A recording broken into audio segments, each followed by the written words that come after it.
What's going on, everybody? Today in this video I'm going to be doing the review on the Apple iPad Air. To start off this review, let's go ahead and talk about the design of the Apple iPad Air.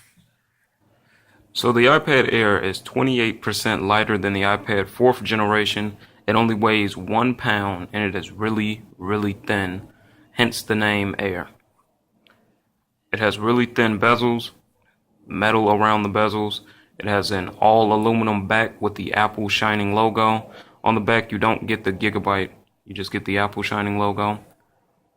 On the top, it has the headphone jack, mic. On the back, it has the camera. On the bottom, it has the brand new Lightning port. Speakers at the bottom, which I'll talk about later. And on the front, you got the 9.7-inch screen. And here it is compared to the iPad 1. As you guys can see, Apple has came a long way within the last 4 years. From the iPad 1 to the iPad Air. You guys can see the iPad Air is so much thinner than the first generation iPad.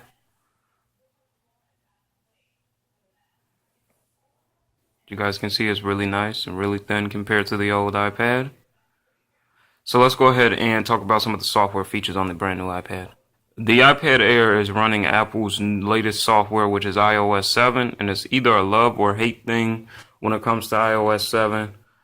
Now, I'm not a huge fan of iOS 7, but using it on this iPad, it makes the experience really good because everything is just really smooth and really fast, and that's because of the i7 chip that is in this one. This is the newest one. As you guys can see, everything just loads up from a breeze. If you're going to, let's just say, if you load up the App Store, it's already done loading. If you load up big games like Dead Trigger 2, which you guys can see here, and just gaming on this thing in general is really fun. It's a really nice tablet to game on. It's really lightweight because of that 1 pound. As you guys can see, this game loaded up basically in 3-4 seconds, and this is a huge game. And this has to be one of the best tablet gaming experiences that I've ever used. And the speakers are on the bottom, which makes for when you're using the tablet in landscape mode, the speakers, they fire out sideways. And I really don't like that much. I like for the speakers to be on the front. They should have put it on the front like they did with the Nexus 10, but they didn't. As you guys can see here, everything is really nice, really smooth, no frame drops whatsoever. And just gaming on this thing is absolutely amazing. Now the battery life, when it comes to battery life on this thing, it is absolutely amazing. You can go through a full day of heavy usage, screen bumped all the way up to full brightness, and you will still last about the battery will be about 50%. Once when you're done with it, you can go, like I said, full day with using it. That's web browsing, playing high intense games. Let's go ahead and go into the Safari. As you guys know, that iOS 8 or iOS 7 is really fast with their Safari, and there's no exception when it comes to the iPad Air when using it for the web browsing. As you guys can see, things load instantaneously. This is a full Apple website and it loaded in a breeze. This is one of the best tablets that I have used yet. Everything on it is just nice.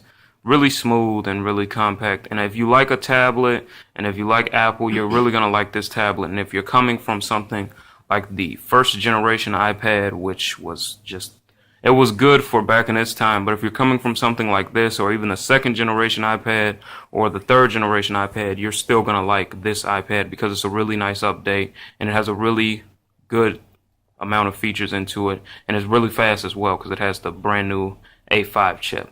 So if we go ahead and we load up another high intense game, like the Spider-Man game.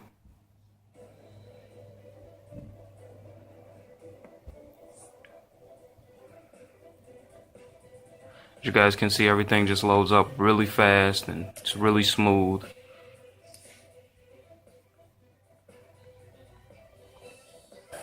So as you guys can see, really nice, really smooth. Gameplay on here is absolutely amazing. And watching YouTube videos is no exception on this thing either. It's in full 1080p Sorry about that. As I was saying, watching YouTube videos on this thing is no exception either. It's in full 1080p HD. As you guys can see here, I got one of my videos pulled up for copyright protection. So we can go ahead and change the quality on here to 1080p. Now, we'll note that you will have to have a pretty good internet connection to run this in 1080p. As you guys can see, mine is buffering a little bit here. But it does play back videos really good in 720p as well, which is what we're going to downgrade it to because I'm uploading a video right now. This 1080p is not going to work. So let's go ahead and watch it in 720p. And as you guys can see, like I said, with the side speakers, it's really loud. It has a lot of bass, but when you're using it in landscape mode, it fires out sideways. And like I said, I really don't like that because it feels like the audio is just on one side of the room instead of if the speakers were on the front, they'll be firing right at you. But some of the things that I don't like about the Sony PSP3000 would be its lack of built-in memory. So let's go ahead and talk about the camera. It has the iSight camera, which I believe is 8 megapixels. It records in 1080p full HD. And the front-facing camera, I believe, is like 3 megapixels, and it records in 1080p HD as well. But here are some camera samples and some video samples recorded from the iPad Air in daylight, and I got a couple of low light shots in there as well. What is going on, guys? This is the full 1080p video test with the iPad Air, recording at 30 frames per second. As you guys can see, it's a nice sunny day, or a nice cloudy day that is. Got a lot of greens over here. It does have tap to focus. It also does have continual focus. As you guys can see, the garbage truck over there is making a lot of noise, so I gotta talk up really loud. But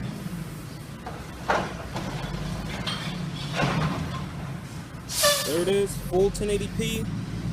And then if we get in over here, you can focus. I think it does have macro focus as well, so we wanted to focus in on something like that.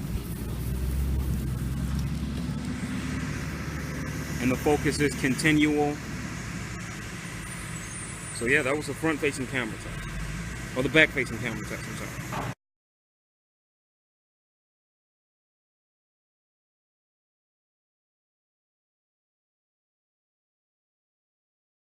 Alright, so this is video recording using the front-facing camera. And what you see is what you get. You cannot tap the focus. It does record in full 1080p, I believe. As you guys can see, you got the nice greens, you got the cloudy day. The garbage truck is gone now. But yeah, all in all, it's really good camera. It's the best camera that I've used on a tablet yet.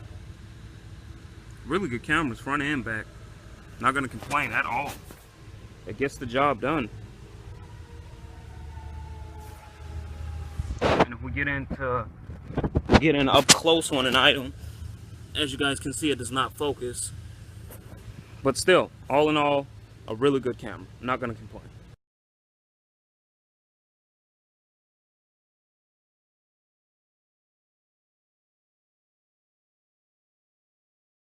So, as I was saying before, if you're coming from any other iPad, such as the iPad 1, iPad 2, iPad 3, iPad 4, you're going to really enjoy the iPad Air because it's thin, it has the lightning port, it charges really fast, it has an amazing battery life, it has a really good display, one of the best displays that I've seen on a tablet yet.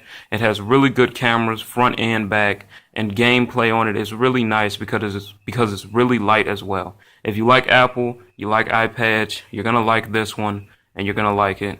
And when the new iPad comes out, you're going to like that one too because, of course, it's going to have a lot of features on it.